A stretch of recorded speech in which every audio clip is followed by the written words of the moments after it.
Good morning সবাইকে। কেমন আছো? আশা করছি ভালো আছো। আমরাও আছি। আমার একটা নতুন ব্লগে সবাইকে অনেক অনেক ভালোবাসা। তো এই যে আজকে সকাল সকাল উঠে গেছি, কারণ কালকের দিদি এসেছিল। ঠিক আছে, দিদি বলতে পারো, ভাবি বলতে পারো। হ্যাঁ, তো এসেছিল, সেই সকালবেলা চলে যাচ্ছে, কারণ হচ্ছে তাদের বাড়িতে আবার অনুষ্ঠান আছে, আর মা এদিকে মেয়ে এসেছে বোম, তো সেই কারণে সে সব কিছু সবজি টবজি গুছিয়ে দিয়ে দিল। আর এই যে রাস্তা পর্যন্ত তুলতে এসছে, বাড়ির সামনে তো রাস্তা, অসুবিধা হয় না।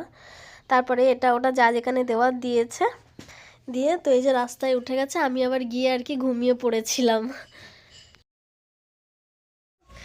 তো এই যে উঠে গেছে, এখন বাজে 9টা। তো চলে গেছে, বোন এসেছিল, সে চলে গেছে। বোন বলতে পারো, ভাবি বলতে পারো, যাই হোক বলতে পারো, সে চলে গেছে। এবার আমি ওটা মুখ ধুয়ে নিলাম, তো এবার চা খাবো। তো চলো চাটা খাই, পায়ে প্রচুর ব্যথা করছে সকাল সকাল।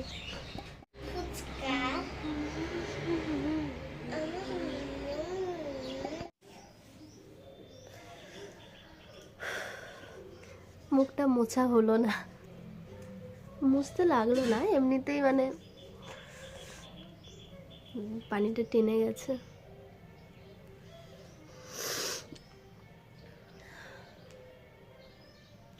মা চা নিয়ে আসছে।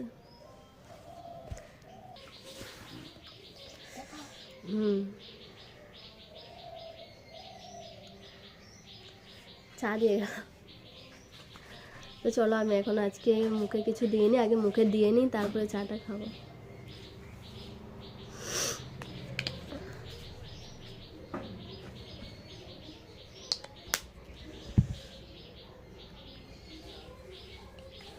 কাল তখন ঘুমিয়েছি রাত 3টে বাজে।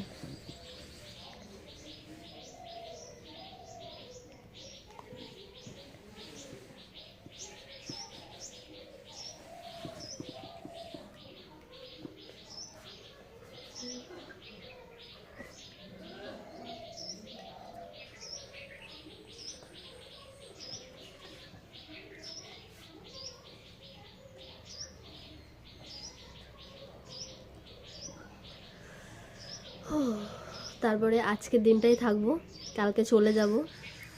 আর এখন মানে চেষ্টায় আছি আসবো না, আর ভেবেছিলাম এখন আসবো না। তো হচ্ছে আমার এই পায়ের এই কাটাটা হয়েছে, বাট সেরে গেছে অনেকটা, তারপরেই এসেছি। তো এখন আর আসবো না ভাবছি, দেখা যাক। আমি যখনই যা ভাবি তার সব উল্টোটাই হয়। না,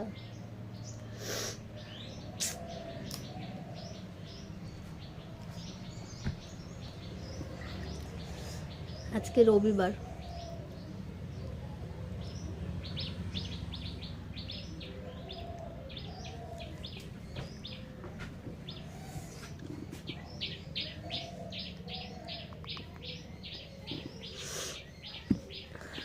তো চা করেনি, ভাবি ছিল, তাই জন্য চা করেছিল, নাহলে চা স্বাভাবিক মানে কালকে করেনি, আজকেও করেনি, জানে তো খাই না ওই জন্য।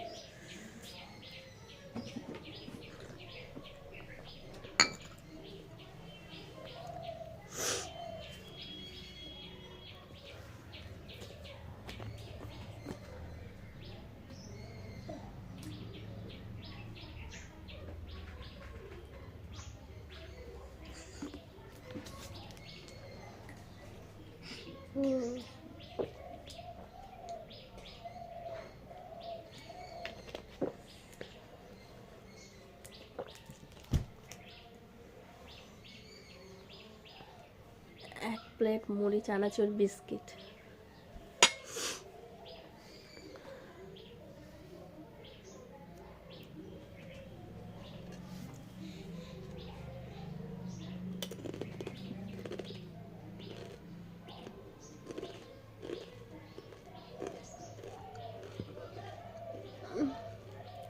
তো চলো চা খেয়ে নিই, তারপরে আবার দেখা হচ্ছে। তো চা খেয়ে কিছুটা বাইরে বসেছিলাম, তারপরে আবার মা বললো আয় ভাত হয়ে গেছে, গরম গরম দুটো ভাত খেয়ে নে। তো এই যে ভাত নিয়ে বসে গেছি খাওয়ার জন্য। চলো, তো এই যে ভাত নিয়ে বসেছি। তো আমিও ভাবলাম যে হ্যাঁ গরম ভাত যখন হয়ে গেছে তাহলে তো একটু খেয়ে নিই। তারপরে হচ্ছে পরোটা করেছিল মাংসর সাথে, তো আমি বললাম ভাতটাই দাও, গরম যখন আছে ভাত, তো ভাতটাই দাও। তো সেটাই নিয়ে আর কি বসে গেছি। আর সকালবেলা তো মায়ের হাতের চিকেন কষা ঝোল বলতে পারো, বেশি গ্রেভি রাখেনি, হালকা। তো সেই স্বাদ, মায়ের হাতে সব কিছু মনে হয় যেন অমৃত লাগে, তাই না? আর মা তো মা হয়, এর তো কোনো আর কথাই নেই। তো এই যে বসে বসে খাচ্ছি, মেয়েও খাচ্ছিল, ওদিকে মেয়ে খাচ্ছিল, ওর মা মনে হচ্ছে। আর তখন দাদারা কেউ ওঠেনি। তো আমি না এই জিনিসটা খেতে খুবই পছন্দ করি, এই যে ডানার মাংস বলতে পারো, বা কিছু হাতের কাটাগুলো অনেকটা ভালো হয়ে গেছে, ডানার মাংস বা এরকম কিছু বলতে পারো, আমি খেতে খুবই পছন্দ করি, খুবই ভালো লাগে আমার খেতে। কার কার ভালো।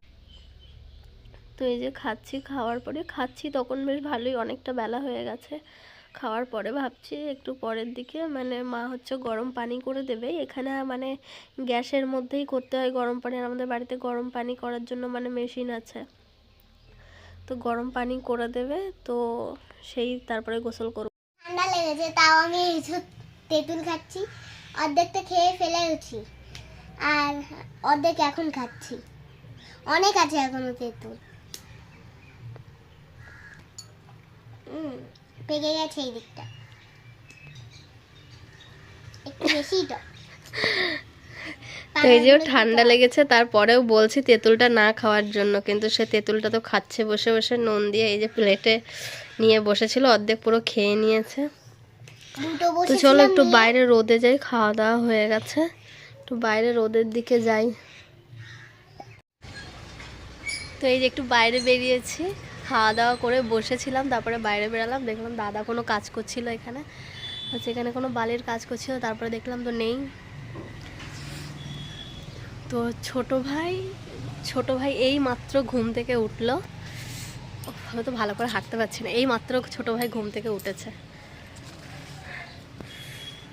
তো এখানে ভালোই মোটামুটি বলতে খুব সুন্দর রোদ উঠেছে।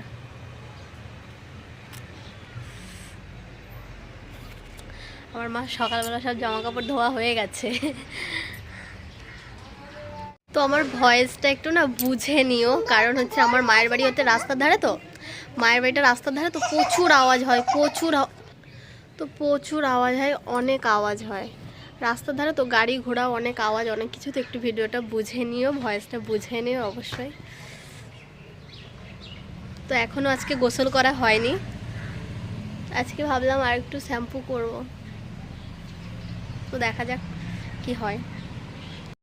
তো এই যে দাদা কোথায় গেছিল, তারপরে আবার দাদা এসেছে, আর এই যে মেয়ে তো ইট ফিট নিয়ে খেলা করছে, দাদা এসে ওই ধারে একটা দেওয়াল ছিল, সেই দেওয়ালটাকে ভাঙছে, কারণ বালি ফেলবে, না হলে তো বন্ধ হয়ে যাবে, ওই জন্য। তো সবাই ভালো থাকো, দোয়া রইলো, পরের ভিডিওতে আবার দেখা হবে অবশ্যই।